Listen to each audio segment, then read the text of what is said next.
I'm Suzanne Miller. Tonight we have Kevin Kocot of the University of Alabama with us to talk with us about IcyInverts. Kevin, we'll let you take it away. All right. Well, thank you so much, Suzanne. Thanks everyone for coming. I really appreciate the opportunity to speak to y'all. So today I'm going to talk a little bit about three recent expeditions that I had the fortune of participating in to go to the Antarctic and to sample polar marine invertebrates to study their biodiversity and evolution. I first went to the Antarctic when I was a PhD student in 2012. I joined a cruise led by my former PhD advisor, Ken Holanich, and it was kind of a formative experience for me, and I've been trying to go back ever since. And so in 2020, I received funding from the National Science Foundation. It was really fun because I got to go back as a PI and bring my own students, but also we happened to get paired with him and my collaborator, Andy Mahon, and their students. So these recent cruises have been kind of a fun collaboration with a lot of other invertebrate biologists and have led to new projects and new collaborations as well. Um, so I joke that I'm taxonomically promiscuous because in our lab we work on lots of different invertebrates, but the group that we primarily study is the phylum Mollusca, so mollusks. And I think mollusks are a really fascinating group because within this one phylum, which by the way is the second most species-rich animal phylum, we have everything from the colossal squid to microscopic worms that live between grains of sand, with species that you might find in your backyard or the stream behind your house, but also in the abyssal deep sea. And the group that we primarily study is a group called Aplacophora. And so aplacophorans are worm-shaped benthic marine mollusks. So they're kind of honorary worms. Unlike most mollusks, they completely lack a shell, but instead their bodies are covered with arachnidic scales or spines called sclerites. And so if you look at the animal in A or at the bottom left, G here, they look kind of shiny because they're covered with these refractive scales covering their body. So they're kind of like pangolins or porcupines, depending on the species. Like a lot of groups of marine invertebrates, there's just a handful of people worldwide who work on this group. And whenever an expert goes to a new place and looks for them, chances are they're going to find them, but also find species that are new to science. And also we know of many known unknown species that are not formally described, but sitting on museum shelves waiting to be formally named. And perhaps surprisingly, in Antarctica, there's an incredibly diverse and rich fauna. And sort of one of the take-home messages of my talk today is that despite being really frigid, Antarctica has an incredibly rich marine invertebrate biota.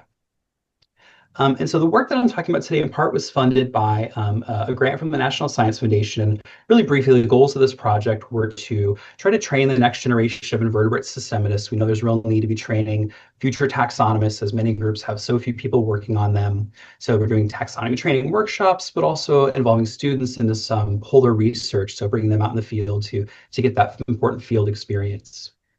We're using a so-called integrative taxonomic approach, or in other words, using both morphology and DNA sequences to try to identify and formally describe species.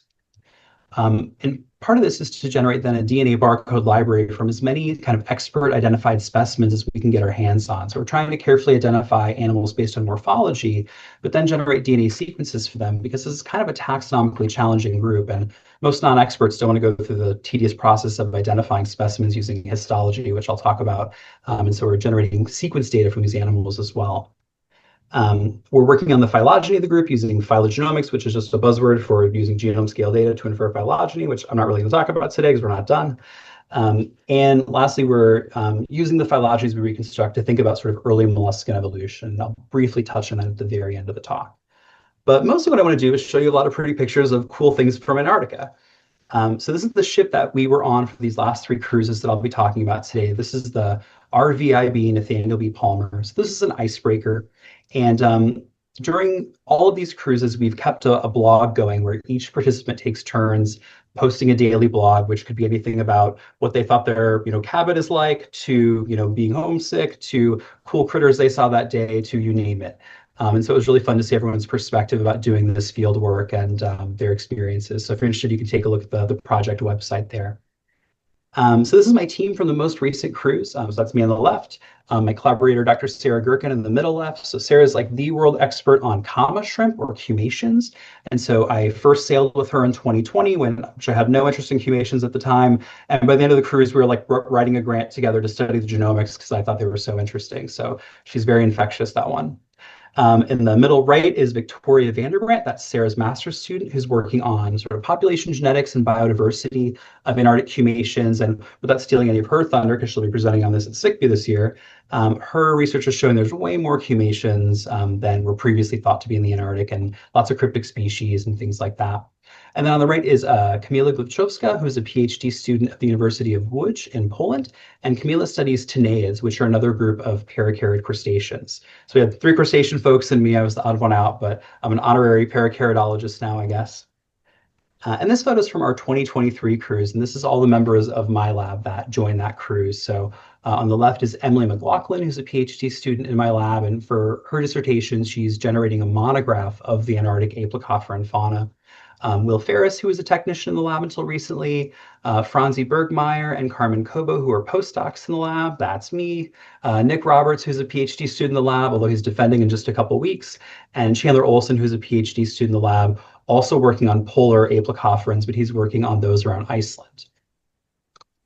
So whenever I tell people that maybe aren't in science that I do field work in Antarctica, they're like, oh, wow, it must be really cold up there. And so I think you all know, but Antarctica is down there. We're talking about the Southern Ocean, the Southern Hemisphere. And so for all these recent cruises that I've been on, we've started in New Zealand and then traveled down to some part of the Southern Ocean. This most recent cruise, which I'm going to focus on today, was in the Ross Sea. We also recently got to do work in the Eastern Antarctic, sort of in the Australian sector, which is a region of the Antarctic the US ships don't often go to. It's really remote. And that was very exciting because we were able to sample in places where no US ships had been in many, many years and get samples from these sort of understudied areas. Antarctica can be a really challenging place to study for this kind of marine field work because we can't really get to it most of the year. There's a several-fold change in sea ice cover, and so that's what you're seeing growing and ebbing here. And so to do this kind of field work in Antarctica, we have to go in the austral summer. And for example, during our last cruise, we were really there at the tail end of the summer, and we're sort of getting chased out by sea ice as it was forming. And we watched the sea ice go from, next to nothing in certain areas to little discs forming, to pancakes, to, big icebergs that were sort of forming together. So again, we started from New Zealand. This is in Littleton, New Zealand, which is just outside Christchurch. And so this is the very end of our mobilization. The ship was all loaded up and we started steaming south. And I joke that I'm a really maladapted marine biologist because we had some pretty rough weather. And frankly, this wasn't that rough as far as Southern Ocean weather can be. But again, I get really seasick. So this isn't even my photo. I wasn't on the bridge. I was laying in my bunk playing on my Switch. Fortunately, once we get into the ice, the weather really calms down. The sea ice really tempers things. And it's always exciting to see the first icebergs. It's really beautiful, but also it's exciting because then we can look for charismatic megafauna. And even though I work on invertebrates, I feel like I'm contractually obligated to show you pictures of penguins. We do see lots of penguins. These are Adelie penguins, which are just so cute. I don't know if they've ever seen the color orange before. So when this giant orange boat comes along, they just start running around in circles and looking very confused. Another really interesting thing about being in Antarctica and seeing this ice is we really don't have a sense of scale because there's no trees. And so this particular really giant iceberg, we were looking at first and we're like, is that a small iceberg that's nearby or a giant iceberg that's far away? Then we realized those tiny black specks we were seeing on it were penguins that kind of gave us a sense of scale that no, this was a colossal iceberg. So it's kind of a strange place to be when there's no trees and really nothing but ice to give you a sense of scale. This is a video I took on our most recent cruise. These are emperor penguins, and this is just shot on my phone, but they were really cute to see. And again, didn't know what to make of the ship, didn't really like seeing us there, but it was really exciting to see these animals. We also see a lot of seals. In 2023, we saw zillions of crab-eater seals, which the name is a misnomer. They feed on krill, but they're a really abundant part of the sort of megafauna community in the Antarctic. And then we also saw a couple of leopard seals during this last cruise. And leopard seals are kind of exciting to see because they're sort of the apex predator of the Antarctic, and they feed on they feed on penguins. But of course, we're not there for the big charismatic vertebrate megafauna, but the marine invertebrates. And so this is an image of the Antarctic seafloor taken with a so-called yo-yo camera. And so this is a towed piece of gear that's pulled behind the ship and images the seafloor at regular intervals.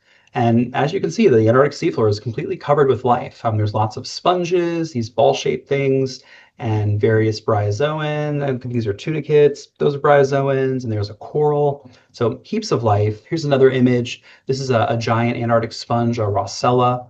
There's a sea urchin, a feather star hanging out on the sponge, and a brittle star, lots of bryozoans again, and there's a coral. So again, just covered with life. Here's a video from the same instrument. So the way this thing works is it's lowered off behind the ship, and the person operating the winch periodically lowers it down and brings it up just by about a meter.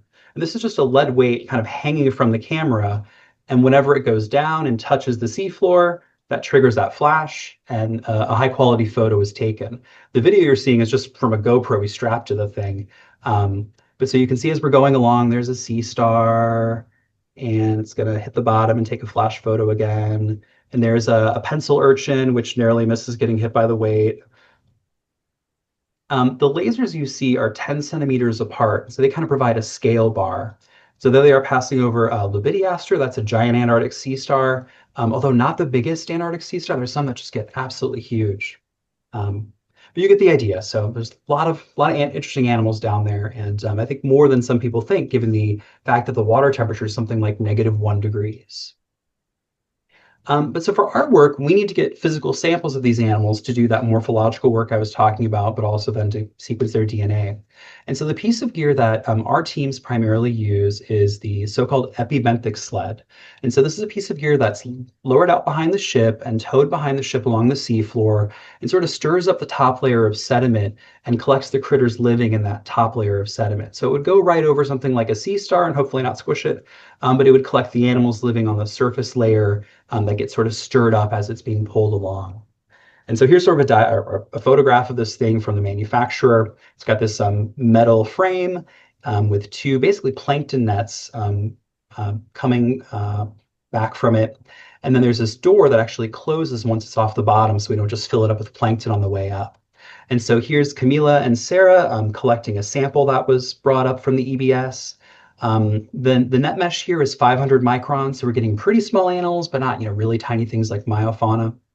On previous cruises I've been on, we used a piece of gear called a Blake trawl, which goes along and it just drags right along the bottom, and it would pick up those sea stars and those urchins and any sort of larger animals. And the net comes up sometimes really full of animals and maybe rocks and you name it. It gets dumped into a big box, and then we all sit around on our knees, carefully, picking all the animals out, throwing them into buckets of water to keep them cold and wet, spraying things down so the animals don't either start freezing on deck or dry out. We can be out there for hours sorting on the deck. The EBS is great because we basically throw the cottage in a bucket and walk inside and put it on ice, and then we're in our nice comfy lab. And so this is the lab that we were working in to process these samples. This is called the Hydro Lab on the Palmer. And so we have our microscopes in place here. Notice the wooden blocks. These are to basically hold the microscopes in place when we're on a moving ship. So this is my station, and because these animals are used to water that's basically colder than freezing, about -1 degrees, we have to keep them cold. And so we have these kind of wacky different contraptions to do that. There's a lab ice bucket with a metal pie pan, keeping the petri dishes inside in contact with that ice so the animals stay nice and cold as we're sorting them. And then under my microscope there, we have these CPU chillers I bought and plumbed together to a bucket of ice water, where a pump is pumping cold ice water through these aluminum blocks. So our animals are sitting on top of this more or less 0 degree surface. So we're not getting warm while we're sorting a petri dish of the stuff that came out of that cod end of the EBS. And so I'll be here looking through the microscope with my forceps, plucking out critters and sorting them to taxon.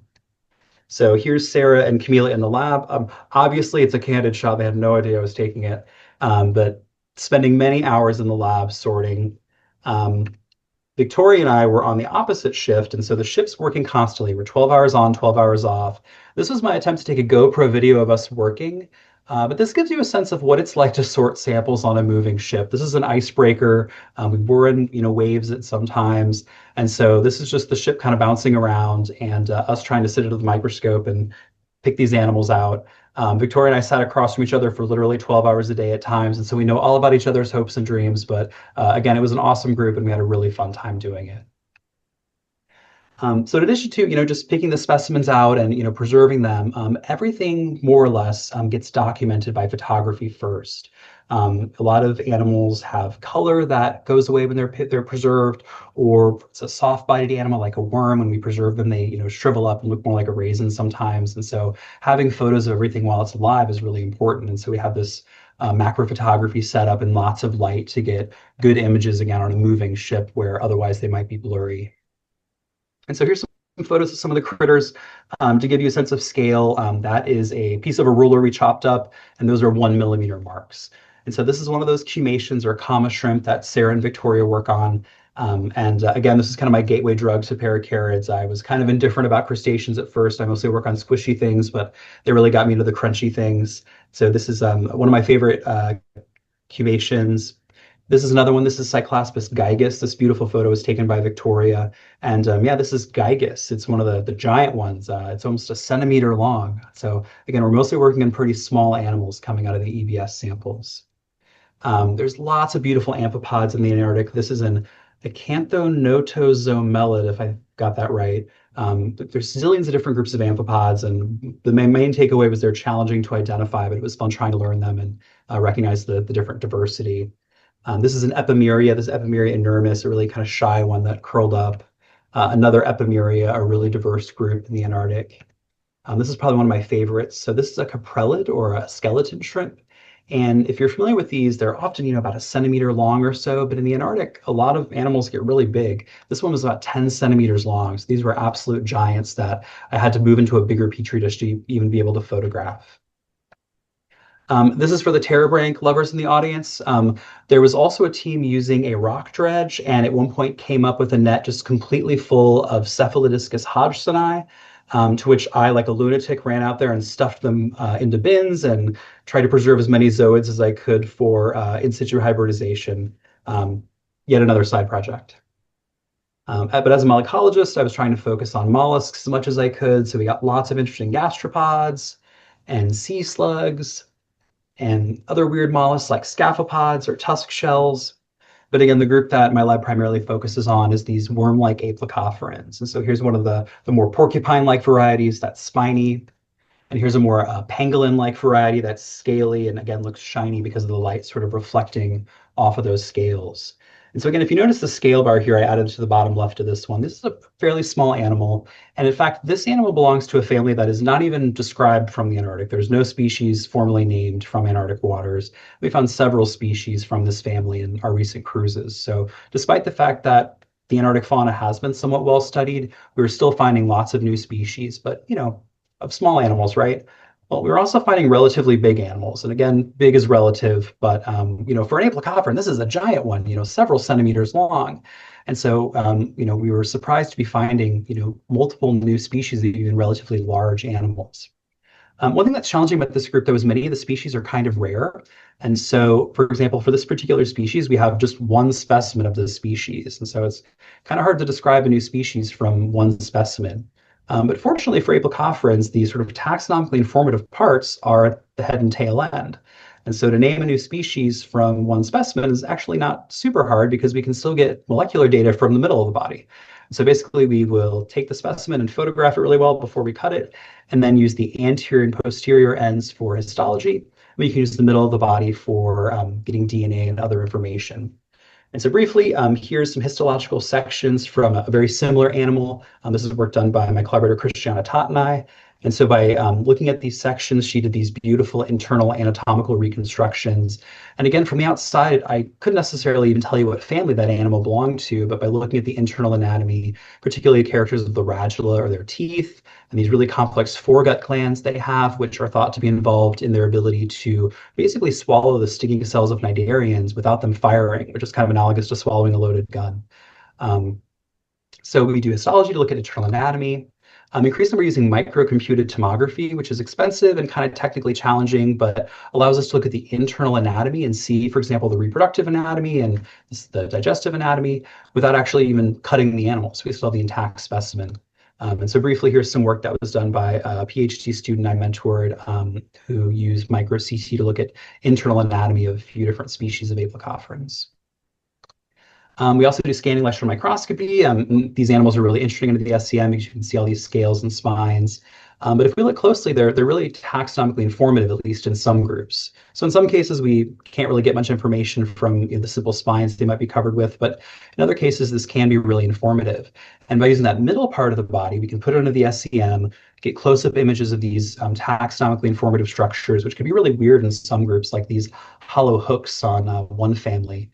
But then we can scrape that piece of tissue back off the SEM stub and then do DNA barcoding. And so here's Emily, who I showed you a picture of her all bundled up before. This is a poster she gave at SICB a few years ago on a project that's been going on for a long time because we keep adding more and more sequences. So she's sequencing 3 genes for basically every apicophrid we can get our hands on and try to identify with morphology as well. And so she's just about to submit this project now and has generated hundreds of sequences to, again, help kind of non-experts who don't have the time or taxonomic expertise to do the histology to identify these animals. And the nice thing about the DNA extraction is after we pipe it off that supernatant layer, we can then fish out the sclerites of those spines and make a permanent museum voucher of those. So in addition to the histological section slides, we also have this voucher of those hard parts as well. And so all of the specimens that we collected during the Antarctic fieldwork are deposited at the University of Alabama Museum of Natural History, which is where I work. And all of this is searchable online. So you can look at the Arctos database or search GBIF or IDIGBio and see a list of what we've got, but also all those photos that we took of the field. So if anyone's interested in particular taxa, you can see what critters we've got in our collection. And then briefly, in addition to doing this sort of traditional taxonomic work, and admittedly we're also incorporating DNA sequencing, that's 1 to a handful of genes. Another interest of the lab is sort of higher level animal phylogeny, in particular relationships among the major groups of mollusks. And so there's been a long controversy about different sort of conflicting hypotheses about how all these different major lineages or classes of mollusks are related. And we recently sequenced genomes of some apicophrid mollusks, including Antarctic species, and contributed these to a really large-scale collaborative project led by Zewin Chang at Julia Sigwart's lab. And using genome scale data, got resolution of sort of the higher level phylogeny of mollusks. And I'll just point out that the worm-like apelcophorans down here, along with chitons, are sort of the sister group to all other mollusks. And thus sort of kind of important for our understanding of sort of the early evolution and diversity of this group.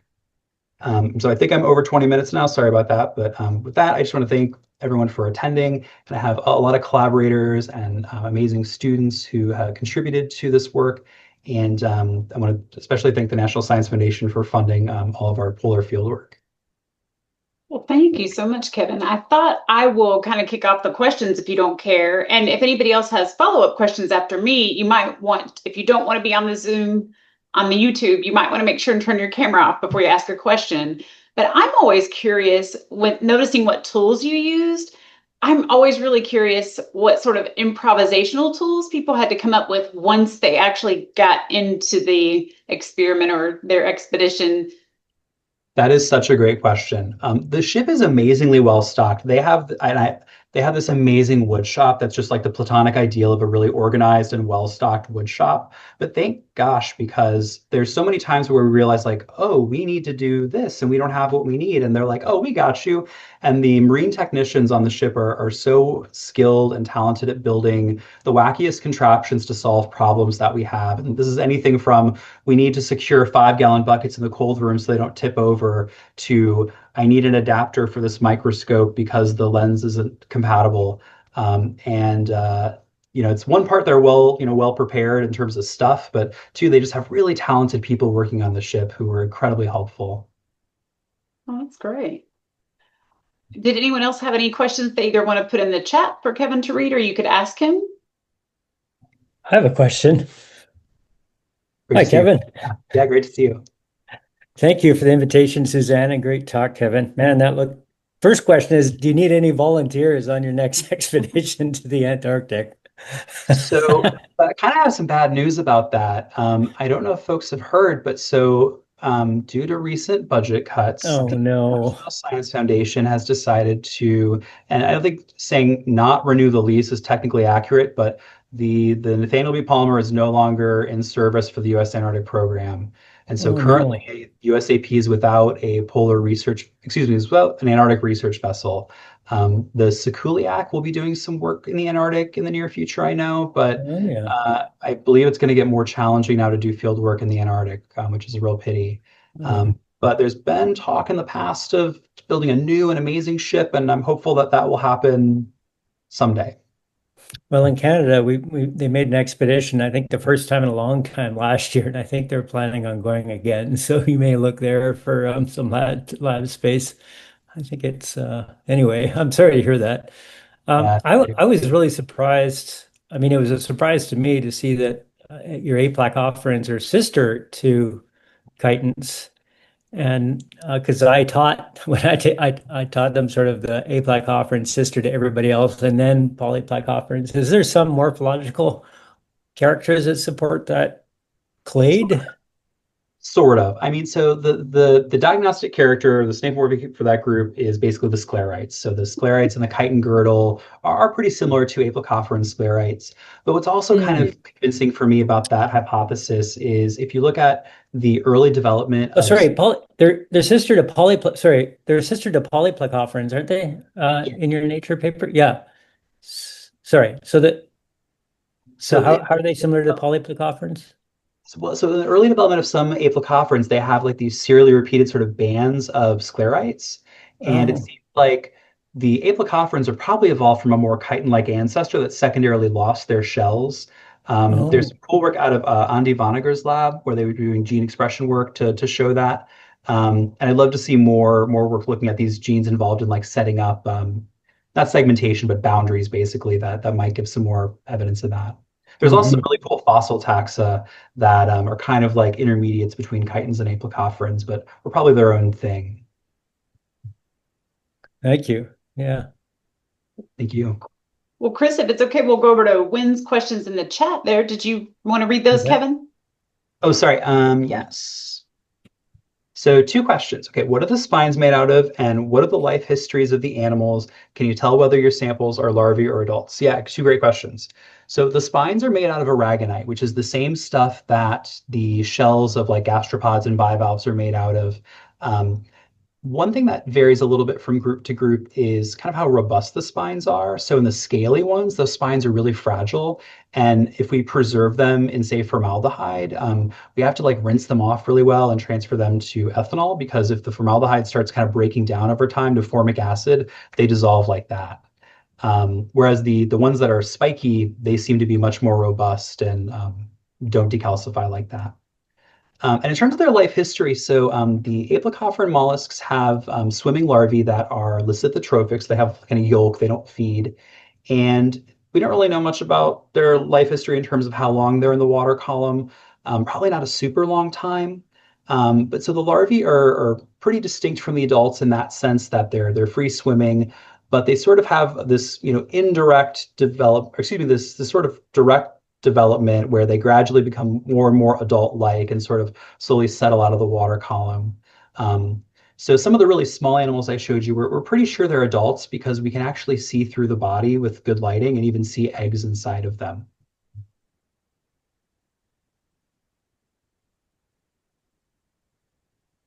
Well, I try not to have too many, but I have a lot. But my last one for you would be knowing that you might not have another expedition for at least a while.